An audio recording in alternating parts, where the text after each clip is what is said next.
So your Power 3 is all about how to be in your heart rate zone so that you are most efficient and effective with caloric burn and you're safest with your output cardiovascularly. The Carvonin method is ideally used, which takes 220 minus your age, minus your resting heart rate, times percentage of what workload we're looking from maximum. 50 to 70% of maximum, according to the Centers for Disease Control, are moderate workout intensity, and anything over 70 is considered more vigorous. So you take 220 minus your age, minus your resting heart rate, times whatever percentage. Say we're using 80%, it's then times 0.80.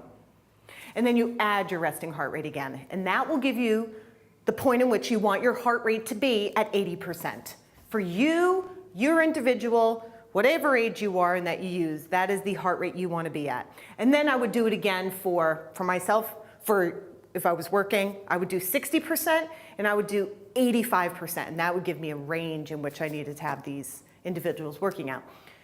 The Carvonin formula, though, does have a bit of an obstacle because you cannot really accurately find your resting heart rate unless you're just waking up in the morning. When you're at the doctor's office and they're taking your blood pressure, sometimes our heart rate's a little higher, right? And if we're woken up by a dog, an alarm clock, or another person, our resting heart rate will definitely not be low.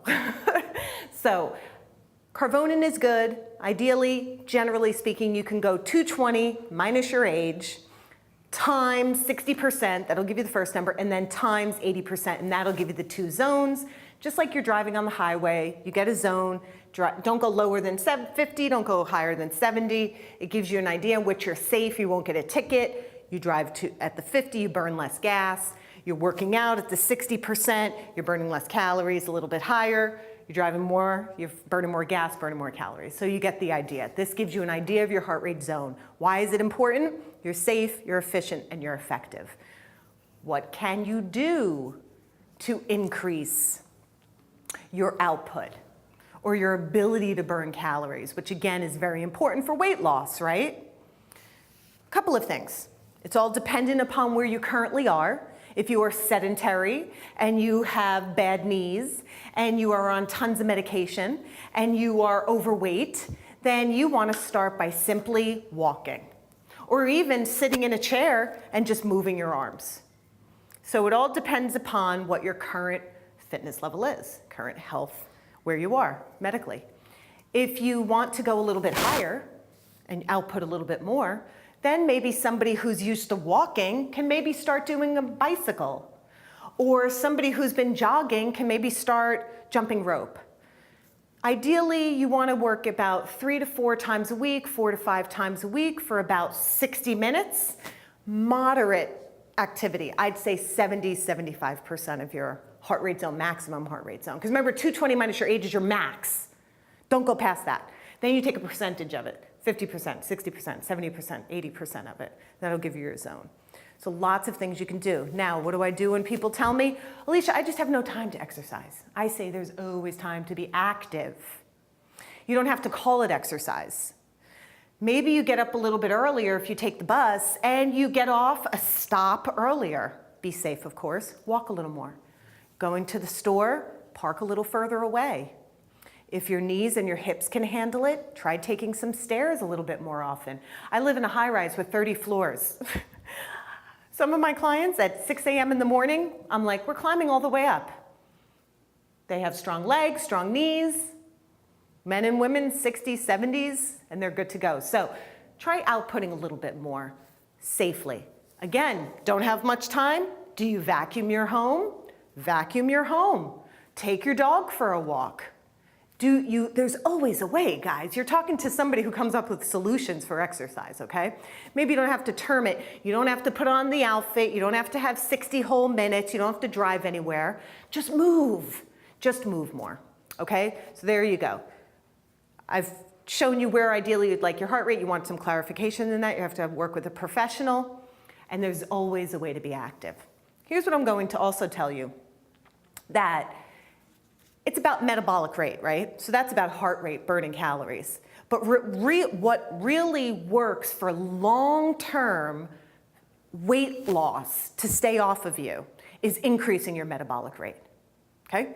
So how do we do that? Eating properly, moving, keeping the engine strong, but muscle. When people have muscle, they have a higher rate in which they burn fat and calories. You ever see those people? They eat whatever they want. They could keep eating, keep eating. That's because their internal fire is through the roof. How do we do that? Let's be efficient. We know I like to be efficient. By working large muscle groups. You work your legs, back muscles. These are large muscle groups. So what I'm going to do is I'm going to put together 3 exercises that you can do that work your back. It will not only help with burning calories, increasing metabolic rate, but it will also help with posture, which will therefore help your back. So let's get to it. I'm going to show you this first. This is just a regular resistance band. They come in different colors. Probably yellow and green are the easiest, and then blue is the middle, and then we have red and black. Usually black is probably the hardest, okay? We're gonna use this one right here. Hook it around something that is stable and will not go anywhere. It is very, very important to make sure that it is stable. And also, guys, I like to test out the bands a little bit beforehand. Make sure it's not going to snap. Feet are hip width. Soft knees. I'm not leaning back. From my shoulders to my hips are a straight line. I'm rowing back. And forward. And forward. Exhale when I pull in. Now when I pull it back, a lot of times people do this, round their wrists. Please do not flex your wrists like that. You pull the elbows back and your wrists stay straight. So not this, this. Good. Squeezing the shoulder blades. Your shoulders are out of your ears.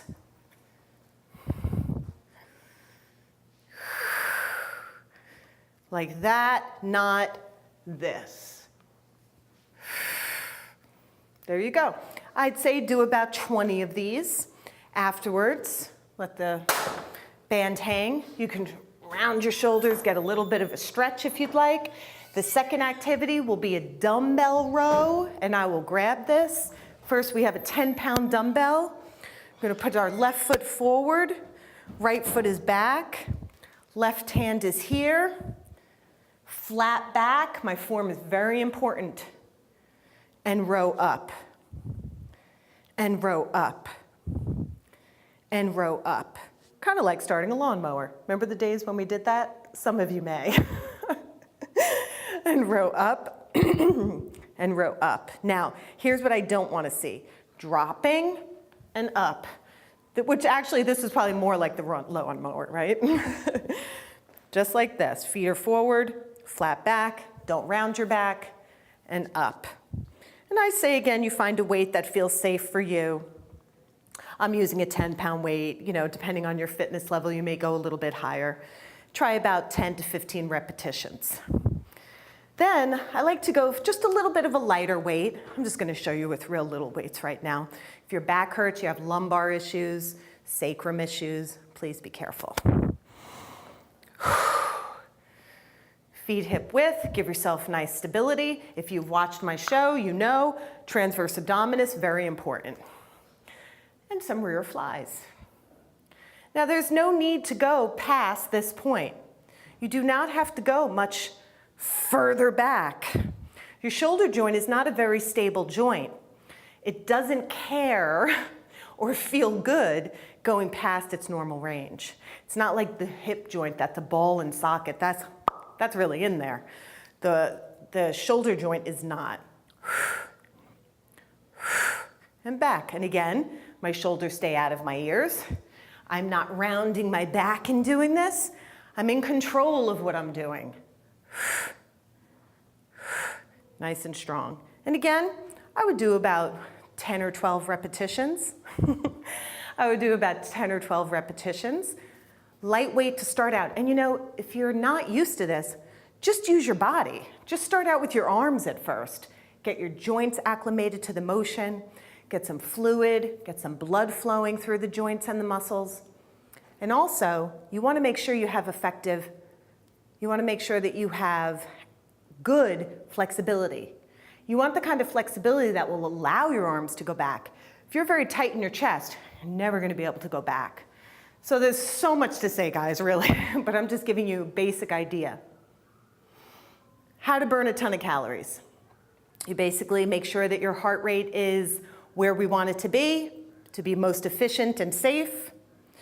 What can you do to do that? Anything from walking and vacuuming to hiking and jumping rope. And also the key is to make sure that you work on your metabolic rate, not just increasing caloric burn. How do we work on metabolic rate? Working large muscle groups, because you want some muscle. So I'll show you those 3 back exercises and you guys can follow me now, okay? Let's do them together.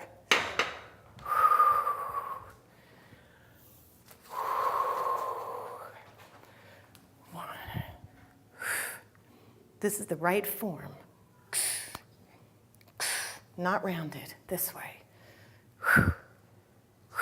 All stable. Your hips matter, your foot placement matters, everything matters. That's why you gotta learn how to do this right from the beginning. 4, 3, 2, great. Now we grab that dumbbell. I did the right arm before, now I'll switch.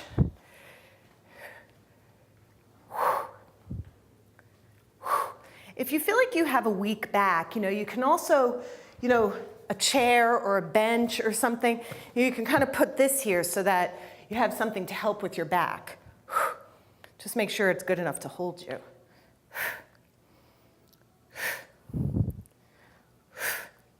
And again, I really like a good basic 10, 12, 15 repetitions. If they're too easy, it's too easy, right? So you want like the last 2 or 3 to be pretty challenging. And then after that, again, you grab your lighter weights or no weights if you're just starting out. And you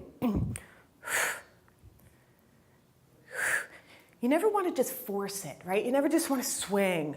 You really want to have control of your body. Everything is helping my arms right now. My hips, my glutes, my foot placement, my abdominals, my back. Everything is holding it, is helping. Everything is a helper. That's why if you have a bad back or a bad hip, we might have to modify things for you, right? But generally, working your back, this helps with posture. So if you put all of this together, you basically know what you want your speed to be, your heart rate, where you're safe and efficient. There's always a way to be active. No matter how much time you have, there is always a way to be active. Number 3 is, the key is really the metabolic rate. And then I just showed you 3 exercises for your upper back, rhomboids, middle trap, rear deltoids, that will help with posture and our large muscle groups, not the rear delt, but upper back in general, so that you can burn as many calories as possible. So that is your Power 3.